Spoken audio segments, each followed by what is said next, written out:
எல்லாருக்கும் வணக்கம். நேற்று அசெம்பிளியில் விஜய் அவர்கள் வந்து எல்லாரும் ஒரு பையன் எல்லாரும் தன் அப்பாவை காணணும் ஒரு இது விட்ட ஒரு சின்ன கதைன்னு சொன்னார்.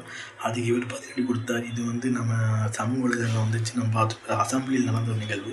இதுக்கு வந்து கூட்டணி கட்சியிலேருந்து பார்த்தோன்னா எதிர்ப்பு தெரிவித்துட்டு இருக்கிறாங்க. காரணம் என்னென்னு பார்த்தோன்னா, ஒரு தேர்தலில் வந்து எல்லோரும் தோற்றுருக்காங்க, அம்மையாரும் தோற்றுருக்காங்க.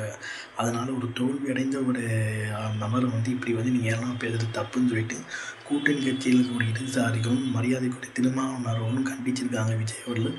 ஸோ இதுதான் வந்து இப்போ பேச போயிட்டு நேரத்தில் பேசுனதுக்கு சம்மந்தம் இல்லை. அவ்வளோ ரேப் கேஸ் போயிட்டுருக்குது, அவ்வளோ ஆளுநர் மோசமாக போயிட்டு அதை பற்றி பேசாமல் திமுக வெறுக்கிறதுக்கு ஒருத்தன் வந்து தான் அப்பாவை தேடினா அவன் காணுமான்ற மாதிரி ஒரு பேசி இதுக்கு இவர் வந்து அசிங்கப்பட்டு திமுக பதிலடிக்கு வந்து இன்பநிதி அவர்கள், அதாவது நாளைய முதல்வராக வரக்கூடிய நிலைமையில் இருக்கக்கூடியவர் திமுகவுடைய நம்ம உதயநிதியோட மகன். அவர் என்ன பண்ணுறாருன்னா, ஒருத்தன் செங்கல்பட்டில் இருக்கவங்க தான் அப்பா எங்கேன்னு தேடிட்டு இருக்காங்கன்னு சொல்லிட்டு ஒரு ட்விட்டர் வச்சு அதில் ஒரு இது போட்டார். ஸோ இதுதான் இப்போ வந்து ட்ரெண்டாக போயிட்டு இருக்குது. விஜய் அவர்கள் இந்த பேச்சு வந்து தஜிதத்தி மதியில் வந்து எதிராக போயிட்டு வெற்றி என்பது யாருக்கும் எதிரில்லை, தோல்வி என்பது யாருக்கும் உறுதி கிடையாது. ஸோ அது மாதிரி நீங்களும் தோல்வி அடையலாம். அரசியல் வந்தால் தோல்வி இருக்குது, வெற்றியும் இருக்குது. ஸோ நீங்கள் திமுக அப்படி பேசுனதை வந்து திமுக எதிர்கட்சிகள் இது பண்ணுறாங்க. இது அரசியல் நாகரிகமற்ற இந்த பேச்சை வந்து சொந்த கூட்டணி கட்சிகளே இவர் வான் பண்ணுறாங்க.